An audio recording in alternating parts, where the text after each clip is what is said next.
పిత పుత్ర పవిత్రాత్మనామమున ఆమేన్. ఈరోజు జూలై 29వ తారీఖు. మత్తయి సువార్త 13వ అధ్యాయము 36వ వచనము నుండి 43వ వచనం వరకు. అప్పుడు యేసు ఆ జన సమూహములను వదిలి ఇంటికి వెళ్ళెను. శిష్యులు ఆయనను సమీపించి, గోధుమలు కలుపు గింజల ఉపమానమును వివరింపుము అని కోరిరి. అందుకు యేసు, మంచి విత్తనమును విత్తువాడు మనుష్య కుమారుడు. పొలము ఈ ప్రపంచము. మంచి విత్తనము అనగా రాజ్యమునకు వారసులు. కలుపు గింజలు దుష్టుని సంతానము. వీనిని విత్తిన శత్రువు సైతాను.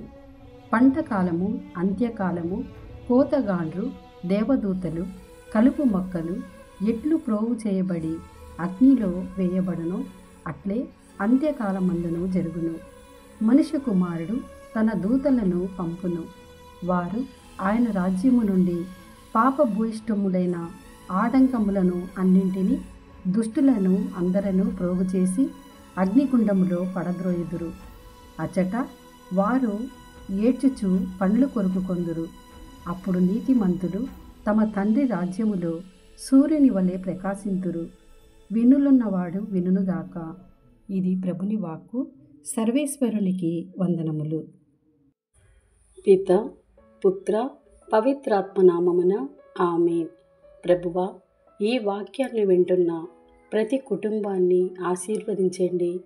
ఈ వాక్య పఠనము ప్రతి ఇంట సుగంధ పరిమళాలు వెదజల్ల చేయండి. మీ వాక్య పరిచర్య చేయుచున్న ప్రతి ఒక్కరిని దర్శించండి, ఆశీర్వదించండి, ముందుకు నడిపించండి. వాక్య ధ్యానాంశము ద్వారా బాధలతో, వ్యాధులతో, సమస్యలతో, నిందలతో, అవమానములతో ఉన్నారు. వారినందరినీ దర్శించమని యేసు నామములో అడిగి వేడుకుంటున్నాం తండ్రి. ఆమేన్.